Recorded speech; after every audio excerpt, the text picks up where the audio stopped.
I've got a mixed history with feline Pokemon. One of my aunts had a Purugly when I was younger that, let's just say, it really didn't like young kids, so there aren't a lot of good memories there. Never did like that Pokemon anyway. But then one of my friends growing up was actually from the Galar region, and they had a Galarian Meowth, which, while cantankerous, was awesome to play and run around with. And that's the general vibe of feline Pokemon. Almost everyone has at least interacted with one before, and they are truly everywhere. And today, we're going to be talking about the Cantonian Meowth line. Hello and welcome everyone to the Pokemon Care Guides, where we talk about how you would care for and raise certain Pokemon lines in your own home. Today, we'll be talking about the feline Pokemon Meowth and its evolution Persian. Meowth is a 1-foot tall, 9-pound feline Pokemon, with a light cream-colored body, brown on its back feet and tail, and black ears. It also has a large golden coin situated in the center of its forehead, signifying its obsession with shiny things. And, contrary to popular belief, most Meowth do not walk on their hind legs. There have been a few recorded individuals that do so, but the majority of the species is quadrupedal. As is their evolution, Persian, which comes with a major size increase, now being 3 foot tall at the shoulder and averaging around 70.5 pounds. It keeps the cream-colored coat, but loses the brown and black markings. It also trades in the shiny golden coin on its forehead for a small round gemstone. It might look majestic and beautiful, but make no mistake, this thing is a large predator cat, a top of the food chain carnivore, and it will change how you keep and interact with this Pokemon evolution. But we'll get into all that later on in the guide. For now, let's get into it and find out if these Pokemon are the perfect Pokemon partners for you. Enclosure. The nice part about Meowth specifically is that they make great house pets, once they're trained of course, which we'll talk about in the care section. But if you take the time to train and socialize your Meowth, then just the average house or apartment makes a great place for them to live. Now, mind, that's not to say they won't need anything. Felines like the Meowth line are very vertical Pokemon, meaning they like to hang out in high spots, jump up to places where they can get a good vantage point, and things like that. As well, they need to scratch, as it allows them to stretch out their muscles, wear down their claws, and when in the wild, they use it to mark their territory. You'll never be able to stop them from scratching completely, but you can get them to recognize specific spots that are for scratching. Both of these needs can be satisfied through use of a cat tower. These are cat toys made of multiple platforms and poles, allowing your Meowth, or any other feline Pokemon you have, to jump up and climb to their heart's content. As well, most cat towers come with a scratchy place that your cat will love to sink their claws into. It's the best of both worlds. As well, you're going to need to get a litter box for your Pokemon. This is where they'll be going to the bathroom. For the very few of you that don't know, a litter box is a plastic box that you can fill with litter, which is a specific material that clumps when your Pokemon uses the litter box. You'll have to scoop the litter box and refill the litter quite often, as your cat Pokemon won't like using it if it starts to get too full. Also, just a heads up, litter boxes can start to smell, and I mean bad enough that it's going to fill the whole room that it's in. Luckily, consistent scooping every day and getting a litter that helps with odor control can mitigate the smell issue. But overall, a Meowth isn't that bad to care for. However, this all completely changes when you start to look at Persian. As we said before, Persian is a big Pokemon, and not only that, it's a big predator. Seriously, Meowth might just be a carnivore, but Persian is designed to hunt. They can actually be a problem in larger cities if enough stray Meowth aren't caught before they evolve. But anyway, with Persian, I would have to recommend that you not keep them in your house. One, they are big Pokemon, and they don't lose the need to climb and jump. Very few people outside of the very rich have a big enough house to home a Persian with no issues. And two, these Pokemon are temperamental, and can scratch and pounce on anything and anyone. So not only is it a danger to small Pokemon you may have around the house, but it's also a danger to furniture, to small children, and even to adults like you and me. Those claws will come out for very, very little reason. Mind you, this is all if you don't train them rigorously as a Meowth. If you have trained them, and they listen to you, and you have at least some place for them to go that they can jump to and lay down, then you may be able to keep a Persian in your house. But I'm still going to give you an outside enclosure, as I think that would be for the best for both you and your Persian. The first thing you'll need is a minimum of 200 square feet of land. This will be the inside of the enclosure. You can have the dimensions be anything you like within reason, no 1 by 200 enclosures. But as long as the area equals 200 square feet, then you should be good. Secondly, you'll need walls. These can be anything from mesh to glass to even concrete and stone. I personally like the mesh as it lets a nice breeze in, but do keep in mind that these are jumping and climbing cats. So if they can sink their claws into the mesh, they will climb it. Which also brings up the next point, which is the ceiling. The enclosure should be fully enclosed, to prevent them from climbing and jumping their way out. The ceiling should be made of the same material as the walls, though depending on the shape of the enclosure and the material you need, it may need some structural support, so keep an eye on that. Inside of the enclosure, you should supply a few things. One is that you should have climbing and jumping places. So rocks, logs, platforms that can function as sunning spots for them. You should also provide them some shady spots for them to relax in as well. Covered areas where they can get away from the sun and sleep under there. Lastly is that with this outside enclosure, you should provide a small offshoot, almost like a small room, where these Pokemon can enter into and sleep. It provides a level of security and safety for them. You should also have a way to separate the small offshoot room from the rest of the enclosure. Via a sliding wall or locking doors, this way you're able to go in and clean and do other things without worrying about the Pokemon coming after you.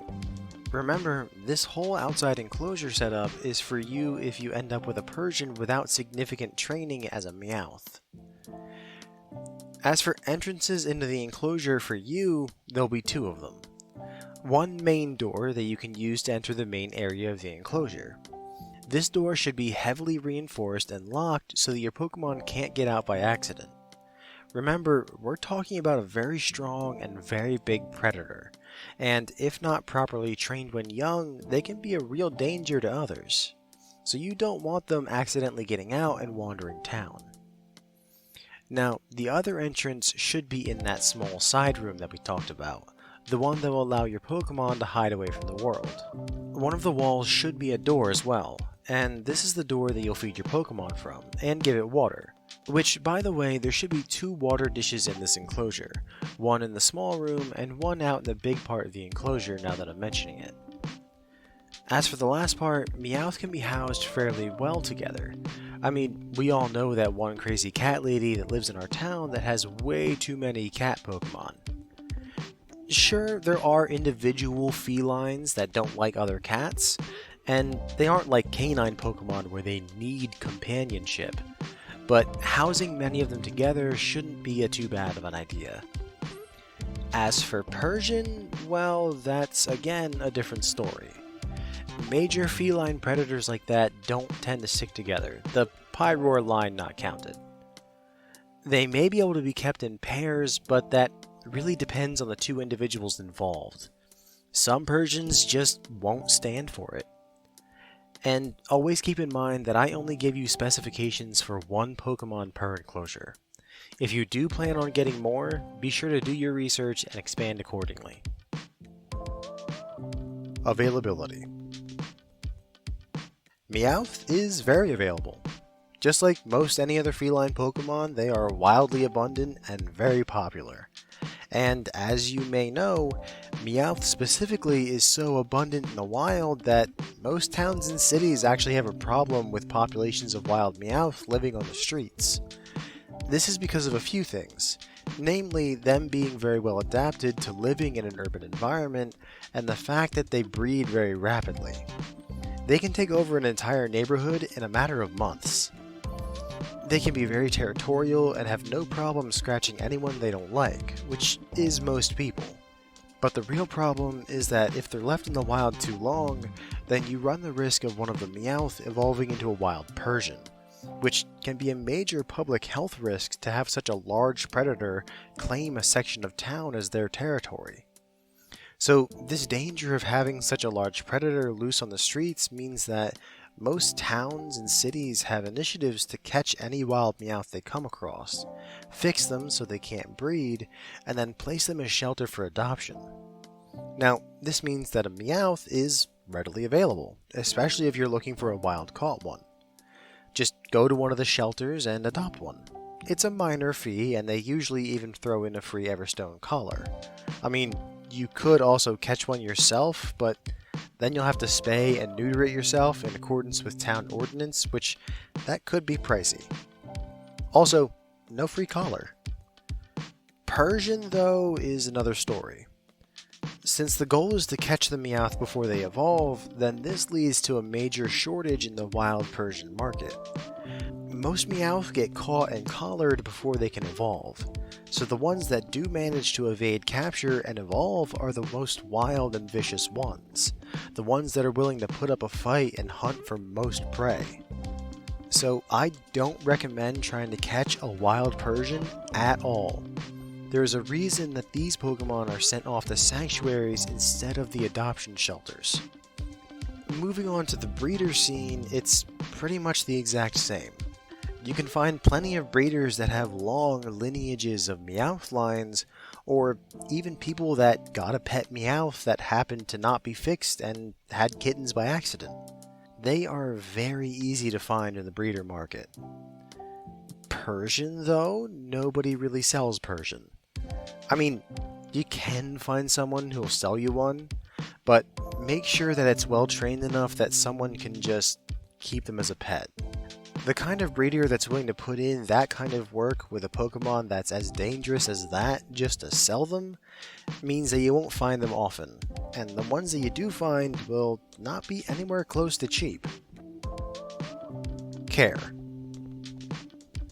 If it hasn't been abundantly clear, these Pokemon are carnivores. They eat purely meat, despite the fact that they do munch on plants from time to time. That's usually because they are bored or they need some roughage to push something through their digestive tract, usually a hairball. But diet-wise, they only eat and require meat. The best kind of meat is going to be poultry, something like Pidgey or P-Dove. You'll also have to include some vitamins or supplements such as calcium, to supplement what they would naturally get through hunting prey. As for the amount, the average Meowth will get between a third to a half a cup of food a day, usually split between 2 meals, morning and night. The best way to do this is to have a dish for your Pokemon that you fill for every meal. However, when talking about Persian, as you can guess, the amount of food that you'll be giving them increases due to the increase in size. The average fully grown Persian will need about 6 pounds of meat a day, again split between a morning and a nighttime meal. You can use the exact same meat as you did for Meowth along with the supplements, but due to the massive increase in amount needed, then you may want to switch to buying your meat in bulk. When you feed Persian, if you end up with an untrained one in the outside enclosure, you'll be putting down the divider between the main enclosure and the offshoot room that I talked about. This will allow you to enter, clean, and refill the water dish, and then place the food dish inside. Once done with all that, you leave and open the partition back up. I would also recommend that you take the time while it's eating to put the partition back down, locking it in the offshoot room. That way you have a chance to get into the enclosure itself and clean it up a bit. Just a bit of handy advice since you won't really have a litter box in the big outside enclosure. And again, this is all if you don't have a trained Persian. If you happen to have a trained one that you trust, then there's no need for you to put the partition down and lock it out from yourself. Which leads us into the training for these Pokemon. Now, I'm sure that many of you out there are wondering, training for a feline Pokemon? Come on, Carbon, this isn't a dog Pokemon. And you're right, most people don't bother to train their feline Pokemon, thinking that they'll just do their own thing and be aloof little creatures that bond with you over time. And yeah, I guess you could do that, but that also leads to you having a Pokemon in your house that doesn't listen to you when you want it to. Believe it or not, you can actually train a feline Pokemon the same as a canine Pokemon, just with a lot more effort and a lot more time, considering that feline Pokemon aren't as adapted for listening to people as canines are. So I won't do what I did for the bird Pokemon and give you a step-by-step guide on how to train your Pokemon. Instead, what I'll do is I'll give you tips and tricks and helpful advice on where to begin and things that'll help you along in your training. And I want to impress on you that this is very important that you do this while your Pokemon is still a Meowth. It'll be way more receptive to the training as a Meowth since Persian tend to not really listen very well, and a Meowth is a lot more forgiving of any mistakes that you make while training. And by that, I mean it won't attack you for daring to scold it like a Persian will. So, when getting into the details of training, one thing that you need a lot of is rewards. Something that'll grab your Pokemon's attention and keep it focused on you for the entirety of the training. These can be treats, pieces of their next meal if you're doing training close to a mealtime, or even a favorite toy, which these Pokemon you can sometimes love. As long as it's something that they'll enjoy. So you take that reward, and anytime your Meowth does an action that you want, whether that be sitting or scratching at their scratch tower, you reward them. You give them a reward, whatever it may be, and be sure to praise them as well. If you keep doing this, eventually they will begin to associate doing that action with being rewarded. When that happens, you begin to add in the command that you want to be associated with that action and show the reward to your cat while saying that word. If they do that action, then they get rewarded. If they don't, then you allow your Meowth to move on to something else. Then show them reward again and try to get them to do it again. Rinse and repeat until your Pokemon begins to do the action on a consistent basis. And after a lot of hard work and persistence, you will eventually be able to phase out the treats to only every now and then instead of every time. And voila, you have a Meowth that has been trained. After that, you move on to the next bit of training, whatever the next command you're working on is. After that, a few small comments on training before we move on. Training your Pokemon to use the litter box if they don't come pre-trained is going to be a very important part of training. To do this, when you feed your Pokemon after they're done eating, you take them over to the litter box, which should be in a quiet, out-of-the-way place in your home. Once they're in the litter, take one of their front paws and use it to slightly dig in the litter. This should signal to the Pokemon that this is the place that they can use to go to the bathroom. Once they do go to the bathroom, then you reward them, and do so again and again until they begin to go to the litter box all on their own. Destructive chewing can be another big problem with feline Pokemon like this, but luckily people have figured out a way to stop this pretty easily. Felines don't like bitter tastes, like most people, and you can buy a spray at some stores that you can spray on things like wires or plants that you don't want them to put their teeth on. It should act as a pretty big deterrent. Keeping these Pokemon off the counters and tables is as easy as making sure that you gently pick them up off the surface and place them on the ground. This acts as a gentle rebuttal, and if you see them getting ready to jump up again, this is where the training for sit comes in handy. Telling them to sit when they're getting ready to jump should cause them to abandon the jump altogether. If they do, then reward them, which should help to reinforce the fact that not jumping on the counters and tables is a good thing. Now, the last thing for training that I'm going to cover is something that is specific to Persian. Now, if you're diligent with the training as a Meowth, then you should have very little problems with your Persian, as by that time, it'll be used to listening to you. But Persian are well known for being precocious, and sometimes, even if they're very well trained, they can get an attitude and not want to listen, even start scratching and biting at you. If this happens, then there is an easy way to get them to calm down again. If you grab a Persian by the whiskers and yank, then that triggers a docile state in your Persian. This can be used to correct some unwanted behavior in a trained Persian, or even protect you when it comes to an untrained Persian if you have that for some reason. The last thing I'm going to mention in this care section is going to be cleaning, mainly involving the litter box. I know I mentioned this earlier, but I'm going to say it again that if you don't clean this on a regular basis, then it will begin to stink, and bad enough that you'll notice it as soon as you walk in your front door. The same with Persian's enclosure. If you don't clean it often enough, then the whole thing will start to smell of waste and meat. Scoops, soap, and water, they'll all be your best friends in this. And with Meowth specifically, you need to make sure that you keep any shiny objects out of its reach. Otherwise, you'll find them buried in the litter box, as they have a tendency to hide things there. So, any missing jewelry or coins, you may just find them the next time you scoop the litter box. Cost. So, before I get into the nitty-gritty of how much these Pokemon are going to cost you, I'm going to preface this with the fact that Meowth and Persian are going to be in two completely separate categories for everything. Like the enclosure, for example. Meowth's enclosure, it won't be that much. Some toys, a litter box, a scratching post, it's all going to be small miscellaneous stuff. You can really go nuts buying things for your feline Pokemon, like a lot of people do. And if you really do go nuts, you could end up in the very high category very quickly. But when looking at the bare minimum, you're looking at the very low category at least, which is pretty nice. Now, Persian is going to be another matter altogether if you don't have it in your house with you. The outside enclosure that I detailed for you will put you in the high category, possibly even the very high category depending on the walls and how you build it. It's just another issue with having a fully evolved Pokemon.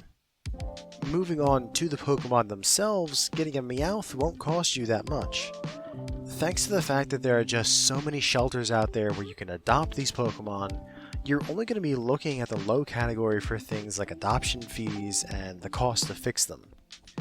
That is, unless you go through a designer breeder, which can really end up costing you anything. Persian, though, is going to be a lot more. Since you aren't going to be getting one through a shelter anytime soon, your only real option is going to be getting a well-trained one through one of the few breeders that'll sell one to you. You're probably looking at the high range for that, and signing a waiver when you do so as well. Lastly, the food for Meowth won't cost you that much per month. Since you're looking at about a pound of food every 2 days or so, if you buy meat in bulk, you'll be looking at the moderate category. However, thanks to the pure amount of food you'll need for Persian, that's going to jump up to the very high category per month, even if you do the smart thing and buy it in bulk and freeze the excess. Conclusion. Meowth is a great family pet. They can be a bit persnickety, and you should really take the time to train them instead of just letting them run wild in your house. But even if you do that, they can still be great pets for people that live in small apartments in the city or don't have much time to devote to caring for a Pokemon. They're very low maintenance. But that's Meowth. All of those things go out the window when we talk about its evolution Persian. They are so big and can be so dangerous that I can only recommend them for sanctuaries or for people that have a ton of time to devote to training their Meowth into the perfect companion. Even then, if you're gonna keep a Persian, then you better have a strong will and a brave heart. But if that's you, then this Pokemon might just be the perfect Pokemon partner for you. Thank you for listening, and please join me again next time when we cover the duck with the permanent headache, Psyduck, and its evolution Golduck. Have a wonderful night, everyone.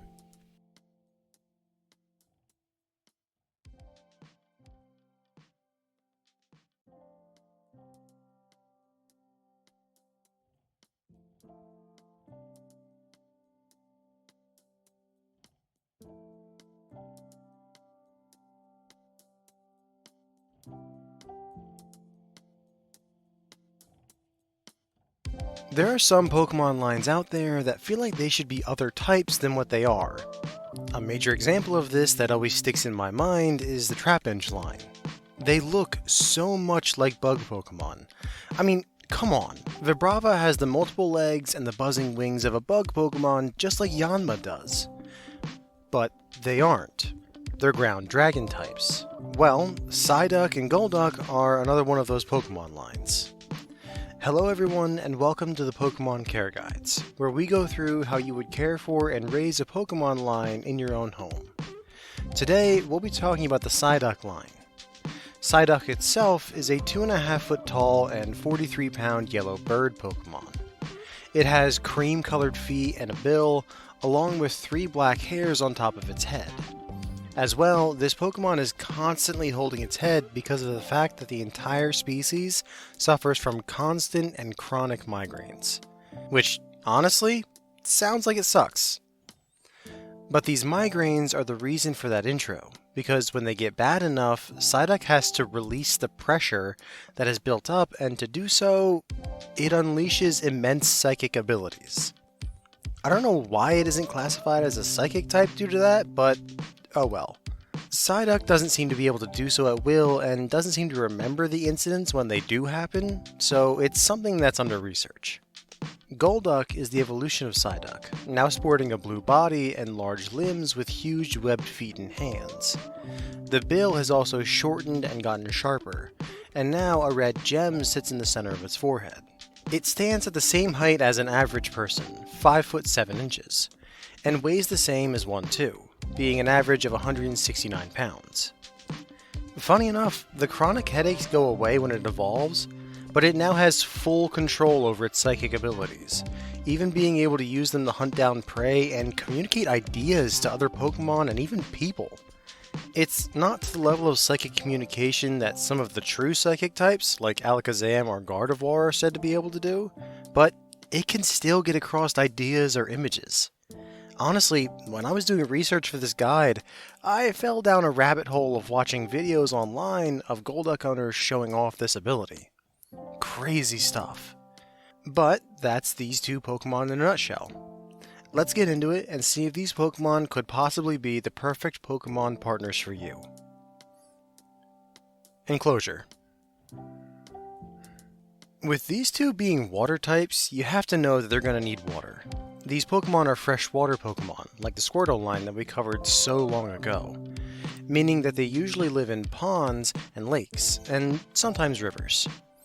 This means that to house these Pokemon adequately, you'll need to get either a property that has a pond on it, or you'll need to put a big enough water feature in for them. To be honest, I would recommend getting a pool installed. If you do decide to go ahead with putting in a pond, then that's up to you, but do be aware that they are much harder to keep clean and healthy, and you won't see your Pokemon as well due to the naturally dirty and murky water. With a pool, you can set up a filtration system, and they are much easier to keep clean, and you can even go swimming with your Pokemon much easier than in a pond. Water health is going to be a major thing that you'll have to keep an eye on though, especially since you can't really use any of the normal chemicals that people put into pools, since it would negatively affect your Pokemon's health. Instead, you'll have to invest in a very good filtration system to keep the water flowing, and constantly clean the pool to get out any stuff like leaves, food bits, and waste from your Pokemon. It's going to be a constant process, one that you'll have to attend to almost every day. That's just the unfortunate reality of having water Pokemon like this. At least it's not a saltwater enclosure. Those can be a lot harder and more expensive to keep and maintain. When talking size, Psyduck will obviously need the smaller enclosure. For them, an in-ground pool of about 10 by 20 feet should provide plenty of space for your Pokemon to move around and get their exercise. Psyduck itself is also not the best of swimmers, so a smaller pool wouldn't go amiss with them.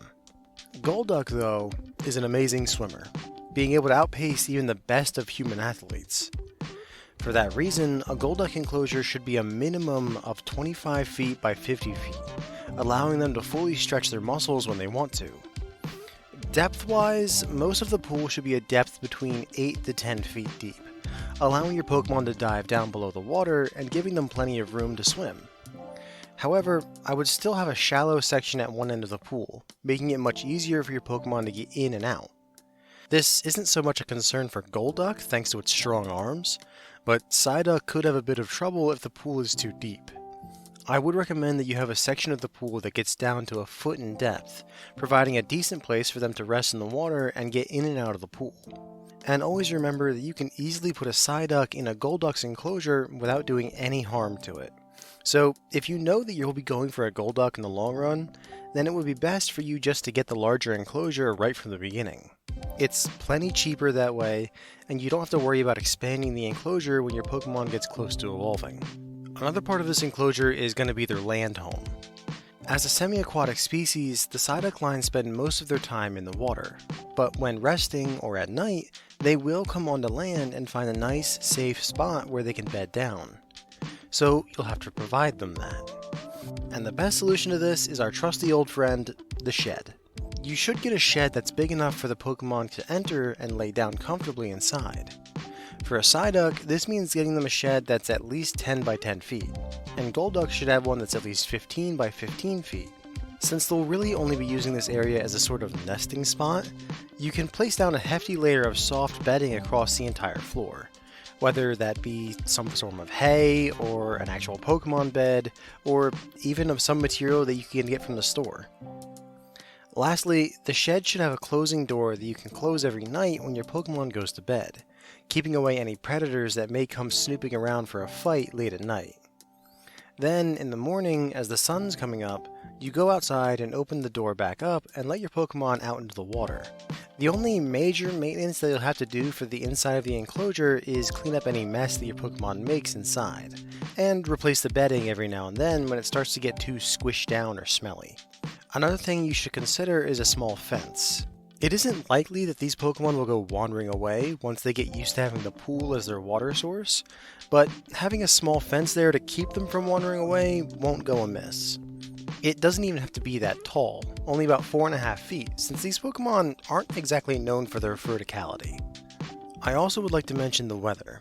These Pokemon can be found all over the place, but they tend to stick to either temperate or tropical climates. Mostly they tend to stick around warmer waters and weather, so if you live in an area that is cold or gets very cold for some part of the year, then you'll have to take that into consideration. This means winterizing the pool and sleeping hut and making sure that your Pokemon are remaining healthy during these times. During these cold periods, your Pokemon will enter a sort of dormant, more restful state, as they try to conserve energy. Just remember to keep an eye on your Pokemon during these times, and if they start to get too thin, or even more sluggish than they should be during the winter, take them to the Pokemon Center immediately and consult an expert in Water-type Pokemon to figure out if there is something wrong with either your enclosure or how you're caring for these Pokemon already. As for other Pokemon that can be housed with your Psyduck evolution, it's a tough situation. Psyduck, and especially Golduck, are omnivores, meaning they will eat most anything that you end up putting in the enclosure with them. They'll go after small fish and prey animals like Magikarp, Barboach, and even semi-aquatic Pokemon like Lotad. If it seems weaker than your Pokemon and they think they could make a meal out of it, they'll probably try. So having small Pokemon is a no-go. But then you shouldn't put anything too big or aggressive in there with them either. So no Feraligators or anything like that. Honestly, it might be best just to leave them be on their own, but if you really want to have another Water-type Pokemon with them, then the best candidates would be the other Psyduck evolutions, the Weasel line, the Ducklet line, or the Cantonian Slowpoke line. They shouldn't be thought of as food, and aren't too dangerous that they'll pick a fight with your Golduck. As for other Pokemon, just the same general rules with Water Pokemon. Keep them away from fire, rock, and ground types, and keep electric and grass types away from them, just to avoid any really bad fights. Availability.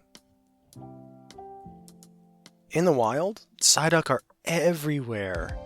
Strange for a bird that has no flight capability, but they have a presence in almost every region out there. In Kanto, their home region, they're on a ton of routes there. Paldea, they're in a ton of areas, and Sinnoh has a lot of routes that you can just run into them. Almost every region is like that, having a bunch of different places where not only Psyduck, but also Golduck can be found in the wild. The only ones that have a shortage on them are the Kalos region, where they only appear on routes 7 and 22, and Hoenn, where they have been stocked in the Safari Zone for trainers to catch. And to be perfectly honest, Psyduck aren't that terribly dangerous, so going out and catching one is feasible for the average trainer. Just always remember that no matter the Pokemon you're hunting, they can always cause you harm, and you should always bring your own Pokemon along for protection, if not another person that has their own Pokemon as well. As for the breeder scene, these are fairly uncommon Pokemon to have. The fact that you need to install a pool for them to be housed is a big investment.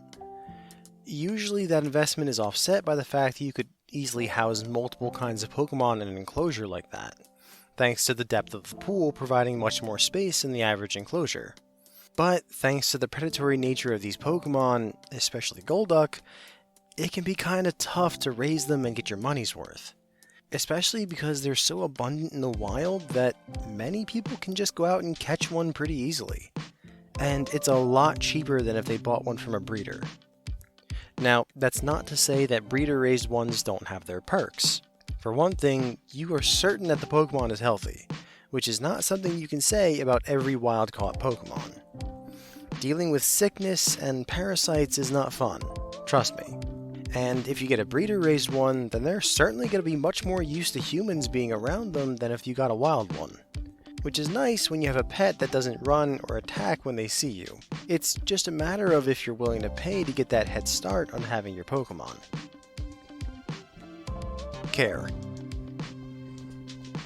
Food is pretty simple for these guys. It's going to be a mix between veggies and meat, specifically fish meat. Psyduck actually eats more greens than Golduck, which is nice for them in the wild so they aren't competing with each other, but it is a bit of a pain when raising them since you have to change around the proportions of food when they evolve. With Psyduck, you'll be giving them about 1.5 pounds of food a day, divided between 2 meals, morning and night. With Psyduck, you'll be giving them about 75% veggies, lettuce and peppers being the ones that I recommend, but really any will work, and 25% fish meat, the best being either Magikarp or even Basculin.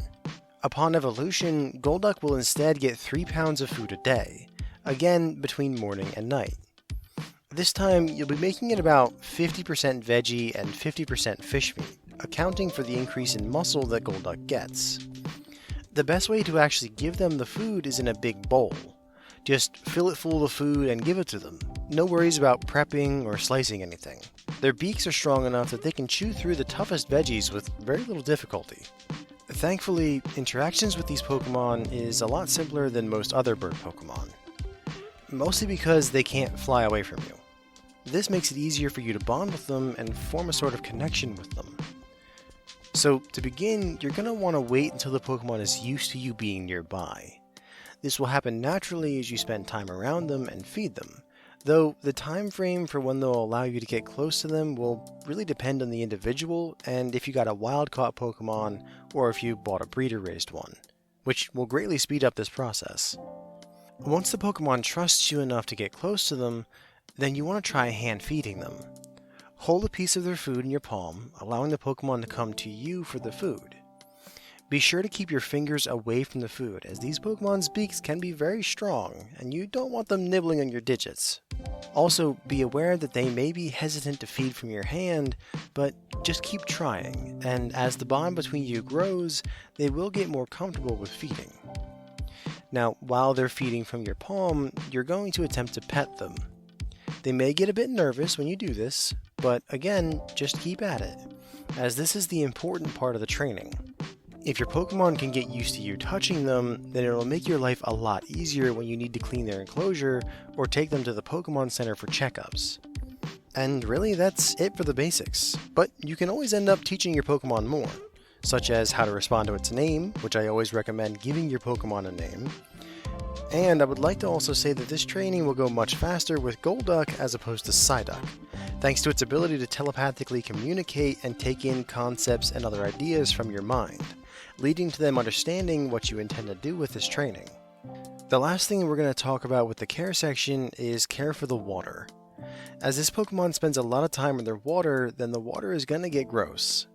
Dirt tracked into the water, waste left in the water by the Pokemon, and even just algae that grows in the water just by being in the sun, all of that will conspire to make the water this gross green mess, really more of a swamp than anything. And that isn't good for the Pokemon, so you'll have to clean out the pool roughly once a week. This should involve draining the water from the pool, scrubbing down the walls with Pokemon Safe Cleaner and some water, and then refilling the pool. It's not too hard of a job, but it will be time consuming, especially having to drain the pool and refill it. That will be hours of just water flow, so be prepared for that. Also, getting a decent filter can help keep the water clean longer.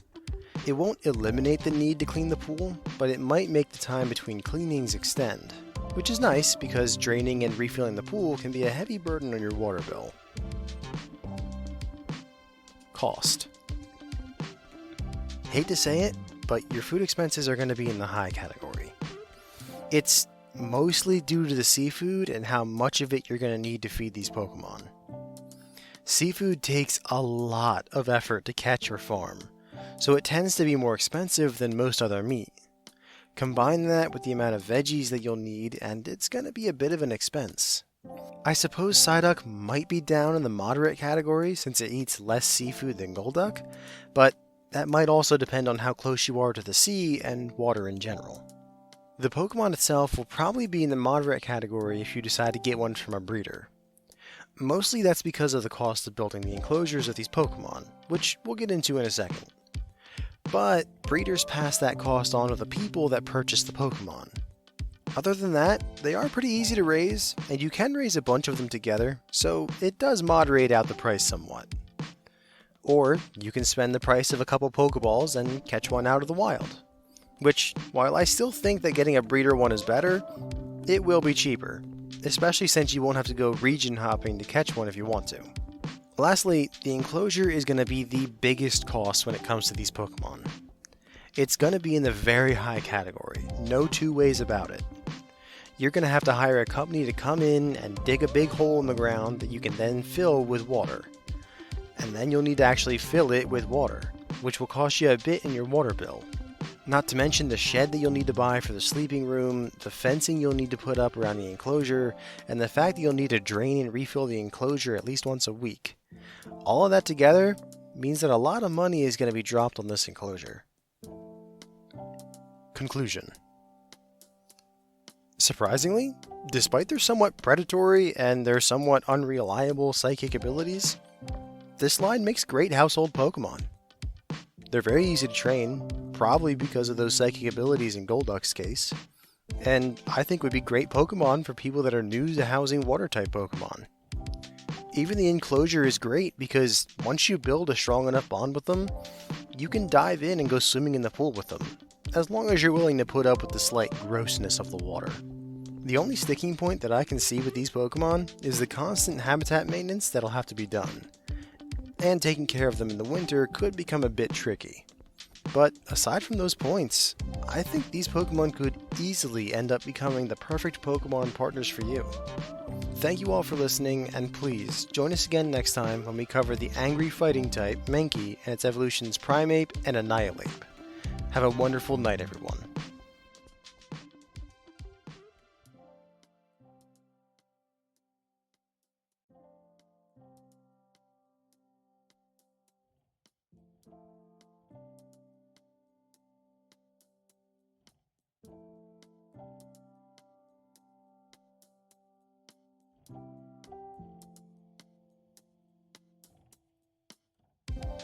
Well, this is going to be an interesting one.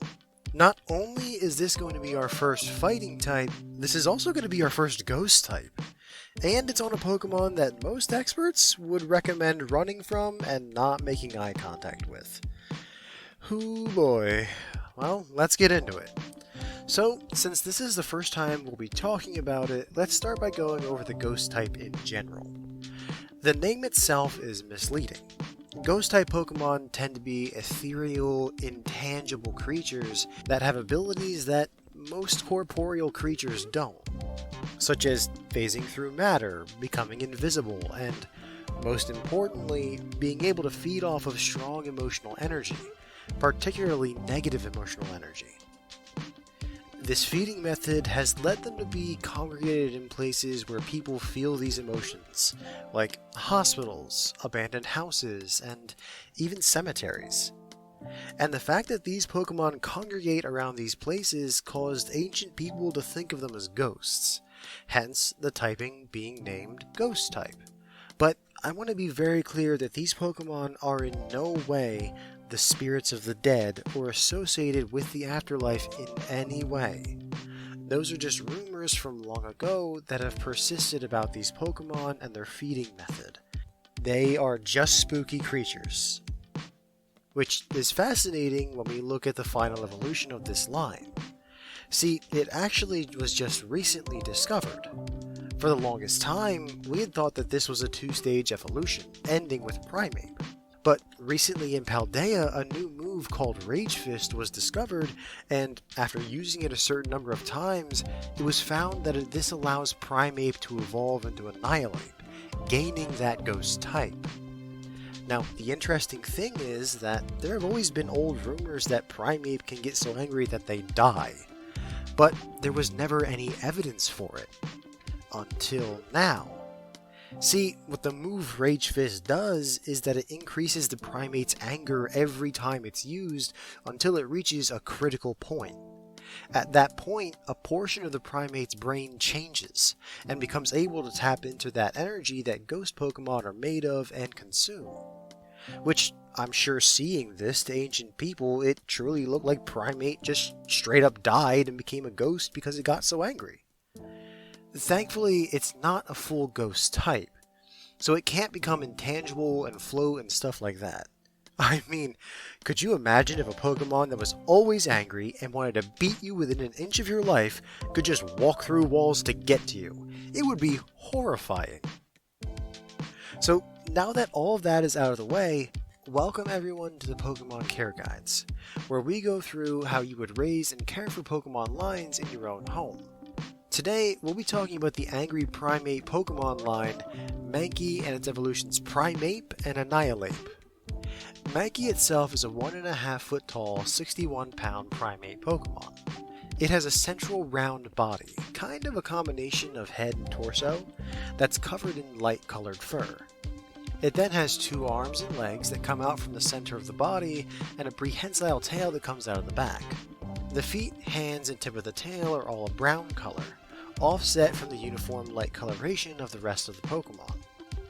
And, in all honesty, it doesn't change that much when it evolves into Primeape. Sure, it gets bigger, now standing at a solid 3 feet tall and weighing an average of 70 pounds, but aside from that, the only major differences that you can see between the first and second form is that Primeape's arms are actually bare of fur, allowing you to see the muscle underneath. As well, every Primeape has metal shackles around its wrists and ankles, which they use as a form of weight training. However, when we talk about the last and newest form of the line, Annihilate, things do change drastically. Thanks to the awakening of its ghost-like abilities, the fur of the Pokemon has changed color, now turning into this dark, spooky gray color, and its eyes now are a glowing, piercing red. The fur on its head has grown extremely long, and thanks to the ghost typing, it now floats around the Pokemon, giving it an ethereal look. In all honesty, I can see why ancient people thought that Primeape had just died when it evolved. This thing is extremely spooky looking. It even gets slightly bigger, now standing at almost 4 feet tall and jumping up to 123 pounds of muscle, fur, and rage. And with the anger that this Pokemon line shows, I'm sure that nobody back then wanted to get close enough to investigate whether it had actually died. But we can talk about all the anger problems and more later on. For now, let's get into it and find out if these Pokemon are the perfect Pokemon partners for you. Enclosure. Let's make this clear. You are going to want to separate these Pokemon from yourself as much as possible. They are dangerous and get angry at the slightest provocation. Did you look them in the eyes? They're angry. Did you make a sound that they didn't like? They're angry. Did you happen to exist at any certain point in time? They'll get angry over that. Rage is a defining factor of this Pokemon line, and since they're fighting types, they can lay down a serious beating on you. That's why this enclosure is going to be outside and designed so that you have very little to no contact with these Pokemon. I mean it. There is going to be a fence and a moat full of water between you and these Pokemon. They are very dangerous. Okay? Okay. So the first thing to understand is that these are very social Pokemon, just like the Zubat line.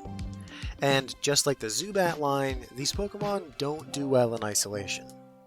The issue is that you can't really put any other kind of Pokemon in the enclosure with them. These Pokemon will not tolerate another Pokemon being in what they consider their space, and will attack even Pokemon that are way out of their league. So putting anything besides other Mankey evolutions in your Pokemon's enclosure is just going to be asking to take a trip to the Pokemon Center.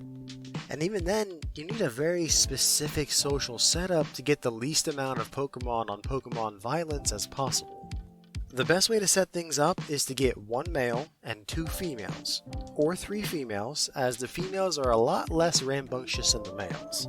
Oh, they'll still pick fights with one another, but nowhere near the frequency that multiple males would. But those 2 setups are the minimum number of individuals that you'll need. Now, as for the actual size of the enclosure, you'll need to get something that's at least 6 times the size of the largest Pokemon in your enclosure. For example, Mankey is 1.5 feet tall. If it's the largest Pokemon in the enclosure, then your enclosure should have dimensions of at least 9 feet by 9 feet. With Primeape, you're looking at 18 by 18 feet, and Annihilape is a decently sized 24 by 24 feet. Now, that doesn't sound that big, but remember that moat and fence that I mentioned before? Yeah, you're going to have that installed. See, water is usually an excellent deterrent to primate-like Pokemon because their muscle structure is so dense that they don't float like we humans do, meaning that swimming for them can be very dangerous. Because of that, they tend to avoid water. So if you build a moat that has a distance of about 10 to 15 feet from one side to the other, then that should function as a decent barrier to keeping them inside the enclosure. Combine that with the stainless steel chain link fencing that you'll have installed on the other side of the moat, and that should be plenty to keep your Mankey evolutions in their enclosure. Now, I'm sure that many of you are wondering why you need to get a moat and a fence. Wouldn't the fencing be plenty? Well, no, due to these Pokemon's ability to climb, they would simply climb up and over the fence and run off into the wild. Hence the moat. But if you have just the moat with no fencing on the other side, then the Pokemon may see that the other side is open and try to jump across, leading to either falling in the water, which is a whole other problem, or actually making it across and getting out. Only when these 2 things are combined are they super effective at keeping these Pokemon in. And then, the only thing left for you to do with the outside enclosure is that you need to have a way to get into the enclosure yourself to clean and maintain it. To that end, you'll need to install a gate in the fencing, one that's triple locked and reinforced, and then bring in a removable bridge. We'll talk about the best way to use this in the care section, but just a simple bridge made out of wooden planks and boards should be plenty to get you across the moat and into the enclosure. Another thing that we're going to talk about structure-wise when it comes to the enclosure is that these Pokemon also need an inside shelter, something that they can sleep in, take their meals in, and get out of any bad weather. Since the shelter is going to be enclosed, and the enclosure doesn't have a way for your Pokemon to escape from, it would be best for the moat not to encircle this building completely. Instead, have the moat come up to the sides of the building almost as if this shelter were another bridge. Inside the shelter should be a few layers of what they can climb up on and sleep in, and some soft bedding on the floor just in case they want to spend the night on the ground in there. Now, we're also going to set this up the same way we did with the Persian shelter. We'll be putting in a back door of sorts that you'll be using to enter into the shelter so that you can get in there and clean up after your Pokemon and feed them. This should be a 2-door system. That way it provides just a bit of extra security should you forget to fully close the inside door or something breaks. You'll also want to install a partition that you can slide into place that'll block off the shelter from the rest of the enclosure, allowing you to get into the shelter without worrying about an angry monkey jumping in and attacking you. So you now have this enclosure that is pretty much a small island surrounded by water and fencing. What do you put on it? Simple. Grass and trees. It's best to try and keep the rest of the enclosure as natural as possible, allowing the Pokemon to stay as close to its natural habitat as you can. This is why I don't recommend just putting a ceiling on the enclosure, because these Pokemon are arboreal species, spending a lot of their time up in their trees. So you'll have to grow some trees in their area that they can climb up and swing around in. It may take a while to get them to grow, unless you plan ahead and put your enclosure in a place where they've already grown. Most kinds of trees will do, but be sure to get some that have strong branches and grow more vertically than horizontally, as you don't want them to grow out over the moat and allow your Pokemon to jump from the branch and get out of the enclosure. And also, be sure to add in something that can function as enrichment for these Pokemon. So, maybe some small toys or a small rope swing that they can use to entertain themselves and stimulate their minds. Availability. Do not catch these Pokemon in the wild. Don't do it. They are dangerous in the wild and will have no qualms about attacking people. And on top of that, are very likely to attack people since they are so easy to anger. If you aren't an experienced trainer with a few gym badges under your belt and some strong Pokemon by your side, then do not go hunting for them. Thankfully, they aren't all that common in the wild. Sure, they're more common in some regions than others, like Kanto where they appear on routes 3 through 8, and Paldea where they live in areas 1 and 5, but most other regions they only appear on 1 or 2 routes total, and even then they aren't the most common Pokemon to run into, thank Arceus. And that's just Mankey. Primate is even more rare, thanks to natural selection and competition between the members of the species. And Annihilate, being such a newly rediscovered evolution, hasn't been found in the wild yet. Or if someone has found them, then they've kept it to themselves. But unfortunately, if you're going to get one of these, which again, I don't recommend for the average person, then you're probably going to end up with a wild-caught one that someone else caught, because the breeding industry for these Pokemon is nearly non-existent. Between the danger that these Pokemon represent to the breeder, the extensive enclosure that you need to build just to house the minimum number of these Pokemon, the fact that they may injure each other by fighting among themselves, and that there really isn't a big market for these Pokemon, it's just not feasible for someone to be able to breed, raise, and sell these Pokemon. You just wouldn't make a profit off of it. Sure, I'm sure there's someone out there that loves these Pokemon enough that they're running a breeding program for them, but you're gonna have a hard time finding them, and it won't come cheap either. As much as I hate to say it, you're probably gonna end up with a wild-caught one. And in that case, always keep your Pokeball ready to send them back into to protect yourselves. Care. The major part that you're going to have to look after with these Pokemon is going to be the enclosure. For example, you're going to have to clean up and possibly repair the shelter at least once a week, if not more. Remember, these Pokemon are not only fighting types, but they are aggressive fighting types. They may end up breaking some of the climbing structures in the shelter, and they will probably end up leaving waste in there as well. So you'll have to go in there at least once a week with a bucket of soapy water and a scrub brush. In the same vein, you'll also have to make sure that the moat stays clean.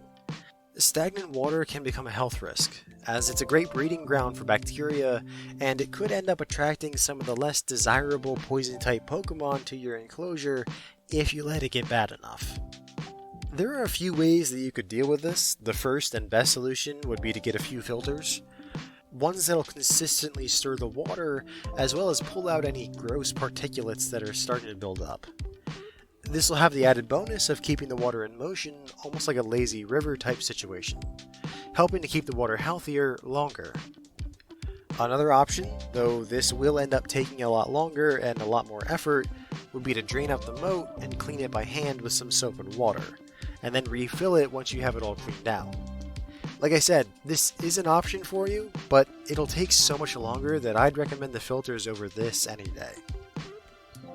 You'll also have to clean and maintain the main island of the enclosure.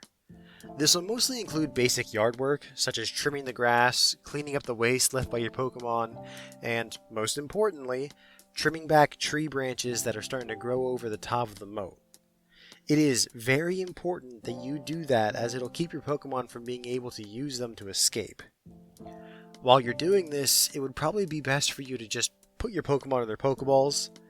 I know, I try not to use them in these guides, as I'm trying to make these guides as close to natural care as possible, but for this species, and any other species that is just as dangerous, I think they really are necessary. Like, right here, it'll help you get into the enclosure, and you won't have to worry about one of these Pokemon taking offense to you being in their territory. So, for the first time in the guides, I'm unfortunately suggesting that you put your Pokemon in their Pokeballs for the duration of you cleaning their enclosure. They'll be fine in there, it's not like being in a Pokeball harms the Pokemon, but just be aware that when you release them, they're not going to be happy about it. So it's probably best you release them from the other side of the fence. And let's move on to food. As primates, just like us humans, they're omnivores, but they tend to lean more towards the herbivore side of things. So you'll be giving them mainly a combination of veggies, fruits, and nuts, mixed in with some ground meat. Poultry would probably be the best for them, something like ground Pidgey or P-Dove. Have the majority of the food be the veggies, like non-spicy peppers and lettuce, and then mix in a small amount of fruit, nuts, and meat. Unfortunately, due to the rarity of keeping these Pokemon in this kind of situation, I wasn't able to find any concrete numbers on exactly how much they eat. There just isn't enough data on it to be able to say. So you will have to experiment and keep an eye on them as they eat. If they don't finish all of their food, then try to cut back a little bit on the next feeding. If they do eat it all, then increase it a little bit in the next feeding. Continue to do this, and over time you should reach an equilibrium point and find the perfect amount of food for your Pokemon. Give this mixture to them twice a day, morning and night, in a big bowl that all of your Pokemon will eat from together. It's kind of like a family dinner bonding thing. You'll be feeding them in their shelter. Just slide the partition shut, walk in, leave the food, then leave the shelter and open the partition back up again. It might be best to use something to get the Pokemon's attention, like a bell or horn or something that they can start to associate with food being ready.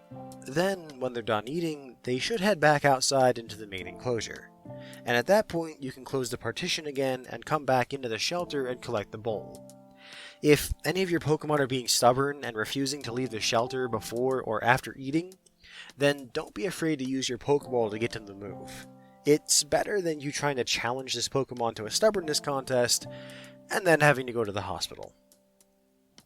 And that's really it. The care for these Pokemon is pretty simple, purely because there is so little interaction between you and the Pokemon. When there are a bunch of walls, fences, and a moat between you and the Pokemon, it's funny how that leads to less for you to worry about. Most of taking care of these guys is really just taking care of their environment. Cost. Food will be your cheapest option.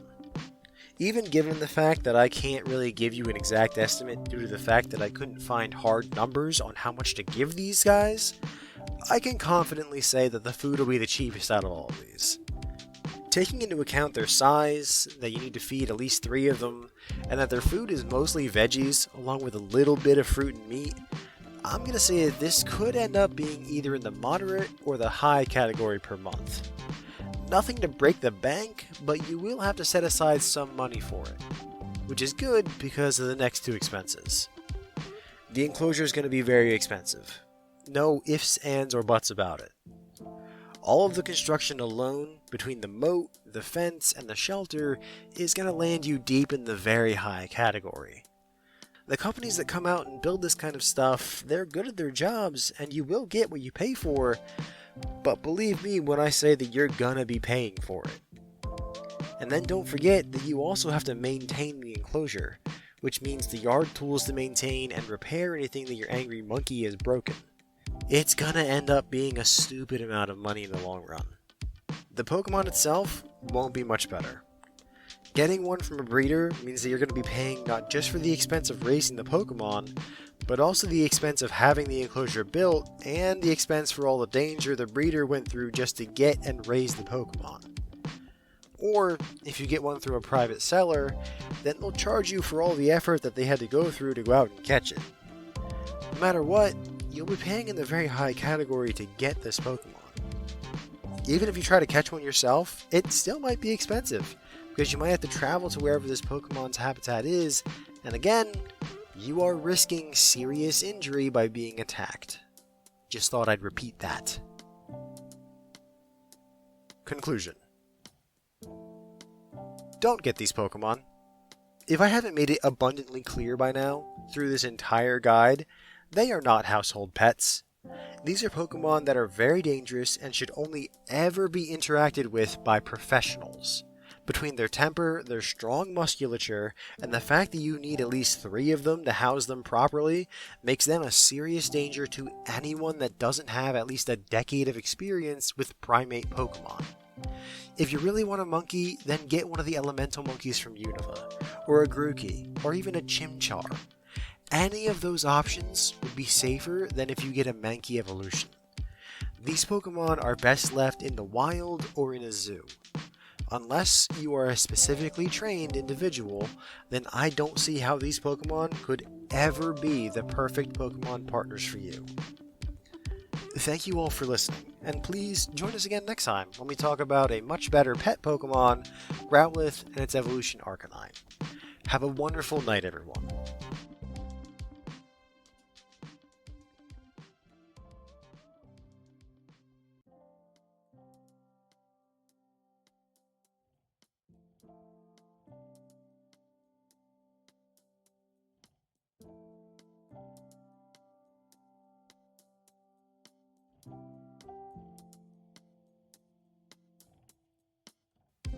Like I mentioned in the Vulpix Care Guide, canine Pokemon are usually very easy to care for.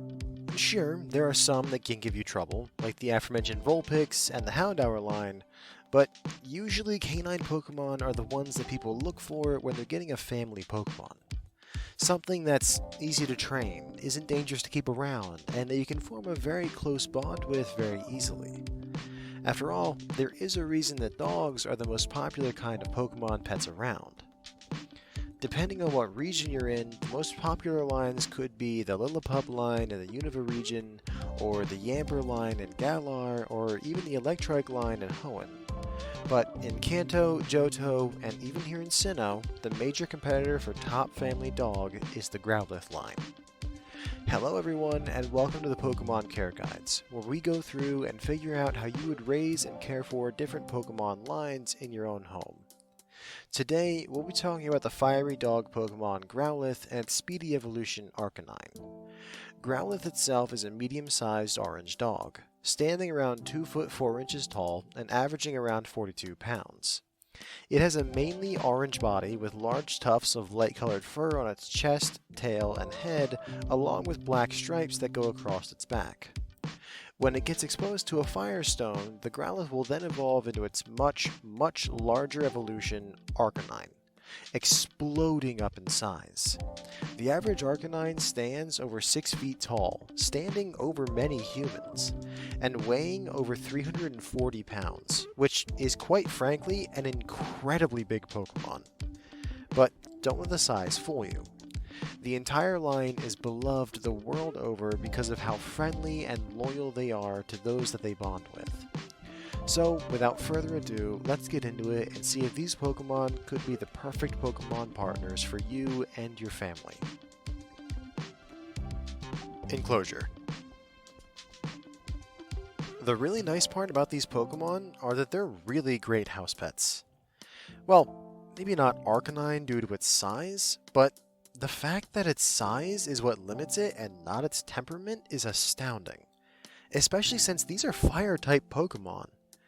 Normally, with fire types like this, you have to keep them outside due to open flames on their bodies, or the fact that they give off enough heat passively that they'll set anything flammable ablaze. Not so with these guys. These Pokemon are not prone to releasing their flames unless they feel threatened or scared. And even then, many years of being bred and raised by humans has really conditioned the entire species to be very receptive to training, making it very easy to have them learn that they can only use fire on command. You still hear the occasional story of someone getting really burned by Growlithe fire, but that's usually either because the Pokemon itself was still young and not used to having people around, or it was being mistreated, which in that case, those people deserve it. But anyway, yes, you can absolutely keep these Pokemon in your home with you, and you shouldn't have any kinds of problems as long as they're well trained, which if you get one from a breeder, then they should come pre-trained. However, due to Arcanine's size, it can be difficult for most people to keep them safely in their homes. So I'm going to be giving you an outside enclosure setup for Arcanine itself, along with the inside enclosure setup for it. That way, if you have the space to accommodate it, you can, but you also have the option of keeping it outside if you want to. And the outside enclosure would also work for you if you want to keep your Growlithe outside as well. But for now, let's get into things that you'll need to keep these Pokemon effectively. One of the major things that you'll need is going to be a crate. This is very important as this will be pulling double duty as the place where you put your new Growlithe when you can't focus on them and you don't trust them to be on their own just yet in your house, and it'll eventually become your Pokemon's safe space, almost like their own room. Eventually, you'll notice that they go in there just to hang out and take a nap. Trust me when I say that it'll become your Pokemon's favorite spot in your house. Now, one for Growlithe will be fairly easy to get a hold of, as they aren't too big of a Pokemon. But getting one for Arcanine might be kinda tough. They do make them, due to the popularity of these species, but you have to recognize that the crate for an Arcanine is going to be nearly the size of a horse stall. So whatever room you set it up in, that's going to be the Arcanine's room pretty much. Just be aware of that. Aside from the crate, you'll also need to get a bunch of smaller stuff as well. Things like collars, leashes, poop bags to clean up after them, a food and water bowl, ceramic, and plenty of toys. And really that's it for an inside enclosure. These Pokemon are really a very easy inside setup. Now, when it comes to an outside enclosure, like I said, Arcanine takes up almost as much space as a horse. In fact, I think they might be bigger than the average Rapidash. But either way, they're going to need a lot of space.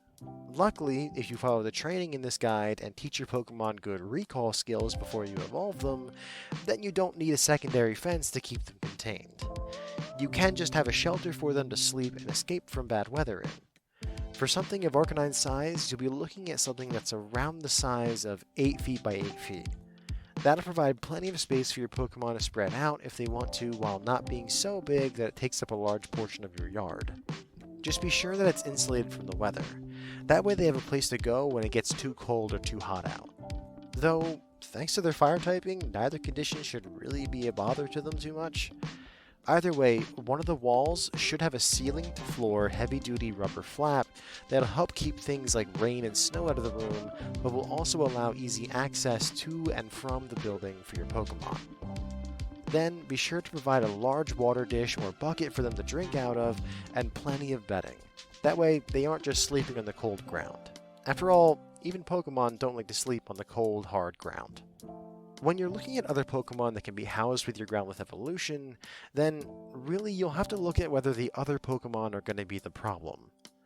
Growlithe and Arcanine are so trainable that they could really be housed with any Pokemon that you want. Now, do keep in mind they are still fire types, so grass, bug, fairy, and steel types might not be the best idea, but as long as those Pokemon are even-tempered and your Growlithe Pokemon is well-trained, then you really shouldn't have any problems. Same with water types. So long as the water type is calm and doesn't pick the fight first, then you should be good to keep them in close proximity. Though, if you are keeping your Growlithe in your house, then that's going to be a major limiting factor to begin with. After all, you can't really keep a lot of the big Pokemon or many of the different types in your own home. I will say that they do really well with other canine Pokemon. So if you decide you want to get another one for your home, then I would recommend a Lillipup, another Growlithe, or even a Rockruff. But be aware that the latter one of those can be more of a challenge to train due to the stubborn streak they can develop. Availability. Arcanine is almost unheard of in the wild. Since they're a stone evolution, that means that the only way for a wild Growlithe to evolve is to get lucky and find one. They don't really live in places where firestones are common, and they don't really have any way to actively seek them out. So if you're just looking to go right for an Arcanine, then I'd suggest looking into breeders. Growlithe too is surprisingly rare in the wild, though nowhere near as rare as Arcanine. They only appear on a few routes throughout the different regions, though Hoenn is the only one that doesn't have a natural population at all. They're most common in Galar and Paldea, where they appear in many different places, but in their home region of Kanto, they only show up on routes 7 and 8 surrounding Saffron City. The same with Johto, where they're only on the routes between Jubilife and Ecruteak City. In Sinnoh, they have been rarely sighted around Sandgem Town, and Melee Island has some on its northern edge in Alola. I should also mention that these Pokemon have a tendency to also take up residency in old abandoned buildings and places like that. Like the big mansion that's on Cinnabar Island in Kanto and the Verbank complex in Unova. I'm not sure why they do this. Maybe it's the fact that these Pokemon have been so tied to humanity for so long that they just have a natural inclination to inhabit our old structures. Or it could be that it's just safer for them than the outdoors. Either way, you should not go hunting for them in these places. Those old, falling apart places can be dangerous and collapse around you without warning. In fact, if you do go out hunting for one of these wild Pokemon, be careful. Human race ones are great Pokemon, and they will be super friendly, but wild ones won't have that same disposition. They can be fairly vicious, so if you're going to be taking one from the wild, be ready for a Pokemon battle. Luckily, there are tons of breeders out there that raise and sell these Pokemon. Thanks to the massive popularity of these Pokemon as working Pokemon and as house pets, a lot of breeders sell Growlithe.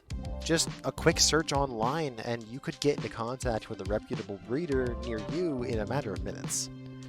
The nice part is that, since they're raised by a human, they'll be a lot friendlier than a wild-caught one.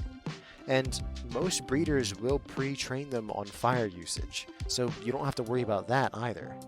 Sure, it might be more expensive than just buying a Pokeball and catching one, but in my mind, it's very worth the investment. Plus, if you are one of those people that just wants an Arcanine right away, you can find breeders that are willing to sell you one of those as well. Or even breeders that are willing to make special arrangements to evolve the Growlithe that you picked out. Normally, that's where my availability section would end. But when she found out that I was working on the Growlithe Care Guide, the woman that trained and gave me Booster, my Houndoom, wanted me to mention her care center. Her name is Rebecca, and she's an ex-Pokemon Ranger that runs a fire Pokemon sanctuary on the side of the Cornet Mountain Range, east of Eterna City. There, she takes in abused and abandoned fire-type Pokemon and rehabilitates them, getting them ready to trust people again and getting them ready to be adopted to good homes. She wanted me to mention that she has a few Growlithe that are up for adoption right now, And if you're in the area and interested, then to head east of Eterna City, down Route 211, and as you're approaching Mount Cornet, you'll notice there's a sign off the main road for Smoking Tails Rehabilitation Center. Head up the driveway, it'll take you up the side of the mountain, and you should eventually come to a parking lot with a building in it. The front desk staff should be able to help you from there. So yeah, if you're in the area and you want a Growlithe, then there's a few that are ready for adoption and a good home right now. And I can personally vouch for the care and effort that Rebecca puts into making sure that these Pokemon are well trained and going to good homes. Booster was my first Pokemon to help me out around the farm, and he is absolutely wonderful. I wouldn't trade him for anything. Care. As I've mentioned multiple times throughout this guide, training is going to be a big part of caring for these guys, as it is with any canine Pokemon. Without that training, they can become real pains in the neck, but I'm not going to give you a complete in-depth training guide. There's a lot that you can do with these guys, from working on a farm like my Booster, to contests, to just a lot of neat tricks. The possibilities are endless. So instead of making this a 2-hour guide about every little thing you can do, I'm going to instead just teach you the essential basics: house training, crate training, and recall training. House training, I'm sure, is the one that you're looking forward to the most. After all, nobody wants their Pokemon going to the bathroom in their living room. So the best way to do this is through repetition. After bringing your Pokemon home, you want to take them out about once every hour. Whether that be on a leash or out in your yard, it doesn't matter, but your goal is to get them to go to the bathroom outside.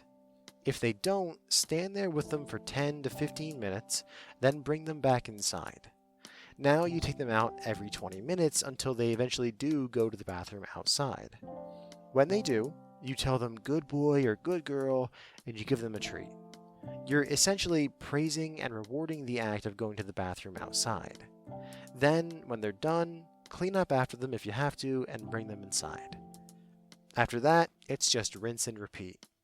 It sounds simple, and it really is, but it's going to take months to get this down. And in those months, there's going to be long periods of frustration where the Pokemon looks directly at you and then goes to the bathroom on your floor.